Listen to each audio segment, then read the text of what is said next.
Impressive. I came across this because of the algorithm suggested it. That says the land of Israel, right? A channel I've never seen before. The only video I've ever seen suggested by YouTube, by the algorithm. It says the wake-up call every Jew needs to hear before it's too late. And because I'm interested in listening to the opinions of others, I just clicked on it. And what I saw in these 3 minutes, oh, well, just fascinating discussion between two Jewish gentlemen. Check this out.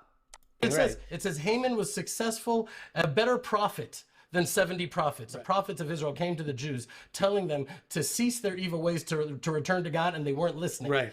They listened to Haman. Right. Haman was successful where they were not. And that's why God is sending the hunters. Right. That's why he's sending the Nick Fuenteses and the Candace Owens and the Tucker Carlsons and the Hamas and the Hezbollah and all. Oh. So Hamas, Hezbollah, those are, according to them, not me. I'm not saying it. They say those are terrorist organizations, right? Those are terrorist organizations, not according to me, but according to them. In that same group, it's Candace Owens, Tucker Carlson, Nick Fuentes. So they put in the same bag. It's in the same group. These terrorist groups, again, not me, their words, and people that have different opinions, people that don't agree with their agenda, with their Zionist agenda. What is it they do with those people? Well, we know exactly what they do with those people. They bomb, slaughter, and exterminate them. They're doing it actively right now. So they're not talking about, oh, someone has a different opinion. No. If you are not along with me, if you're not perfectly aligned with my Zionist agenda, then you need to be destroyed. He just said that, in case you haven't noticed it. All throughout Europe and all throughout the world, it's manifesting in different characters with different voices and different flavors in different ways. But it's all happening right now to wake the nation of Israel up. That there's nothing. A lot of Jews are like, we have to fight the Fuenteses. We have to fight the Tucker Carlsons. We have to fight for the truth. Yeah. You have to fight. Among civilized people, you can fight ideas and discuss and have, I don't agree with you, sir. I have a different opinion of how things should be done. But when you put in the same bag the people you're actively exterminating right now, including over 30,000 children that you've slaughtered in what is unarguably an ongoing genocide, according even to Wikipedia, which you control yourselves, right? What does it say about how civilized you are when it comes to having disagreements with people? You're obviously not up to that. You're obviously not willing to agree to disagree. You're going to exterminate people that don't agree with you because you've already been doing it for a very long time. You obviously feel that way about anyone that does not agree with you. Tucker Carlson, Candace Owens, Nick Fuentes, or anyone that thinks like them. I think they're going to have a rude awakening when they realize that this is not some fringe. This is not some little group of, ooh, no. And they obviously don't fully understand what's happening. Check this out, what they continue saying. No, at a certain point, I don't know if you remember, when the Jews came after the spies, and they had this terrible sin where they spoke against the land of Israel. And Moses said, none of you are going to enter. The next day they woke up and said, let's go fight and win. And Moses said, God is not with you. And there was a terrible loss. This is not a fight that we're going to win. We're not going to win this fight of we should stay in America because the rights and the principles that America was founded upon of equality, that's not going to win. The message here is that it's time to come home. I don't know. I know you may have a... Home for them is not America. Do you understand this? Do you finally, for fuck's sake, do you finally understand what home is for these people? This guy seems to speak fluent English. I don't know where he lives. Does he live in the United States? Because that is obviously not home for him.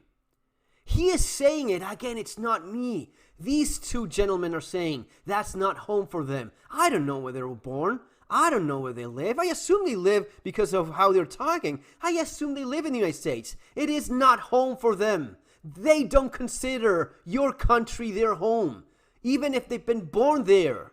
Do you finally see it or not? Are you this blind still or not? Listen to people. Listen to what he's saying. Reflexive answer, no, we have to fight. I wouldn't say no. I would say I have learned from Nick Fuentes 3 things. One, America's face has changed, and I love chidush, the innovation that you gave me, that when the face of Laban changes, and then it's time to pack up and go. Like, there's no question that the face of America is changing. Although, by the way, I also wonder how much of that is actually filtering down to regular people. But the regular, yeah, the regular Gentile, you mean? Oh, dude, let me explain. Everyone knows what you're all about now. Everyone.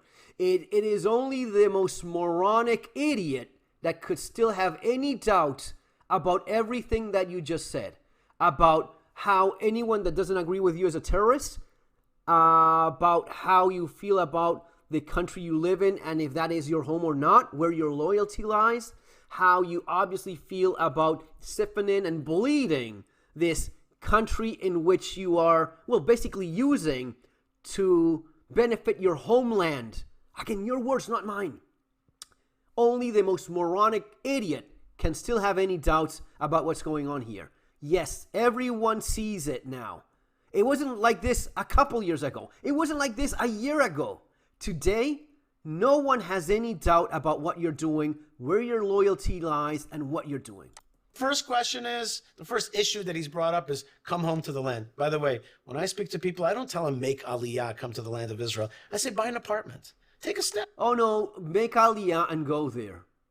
You see what they still, what they want to do still is, stay in America, keep lobbying, keep taking resources, send them back home, right? Buy an apartment, send money over there, make your money here, send it over there. Don't invest in America.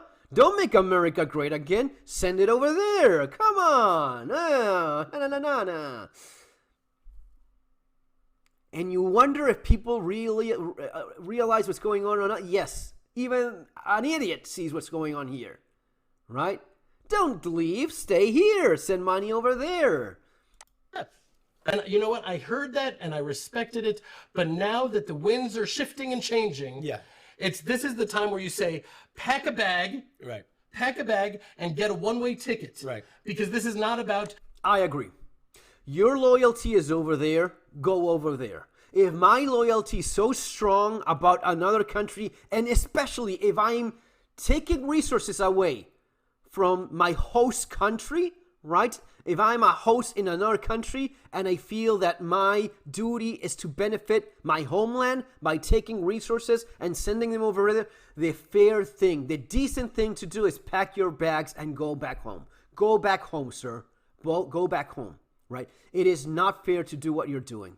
It is not fair to stay in the United States, do all of this, and it is not fair for Americans that cannot afford health care, cannot afford housing, cannot afford to put food on the table in some cases, cannot afford to have proper education, while the country that is your welfare state, that lives exclusively because of the money that it gets from the United States, they have the housing, they have the education, they have affordable or free health care, government paid.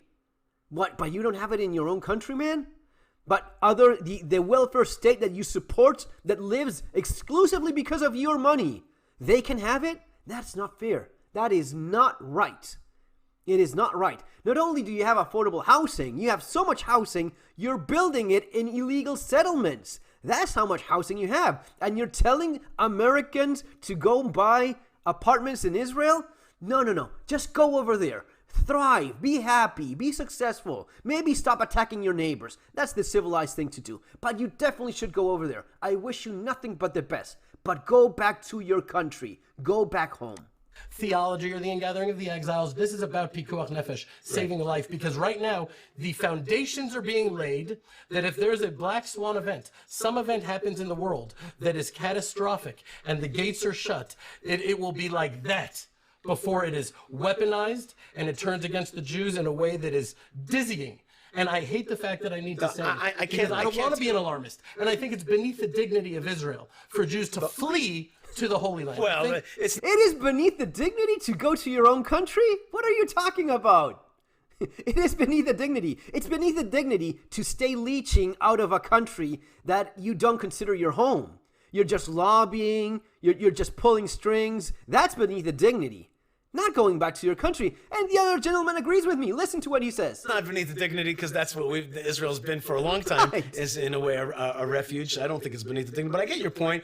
It's not beneath the dignity. That's why you build your own country, right? And doing lots of things that are very, very questionable to the people that were already there. But go to your country, man. Go to your country. Go home. Go home and live in peace over there.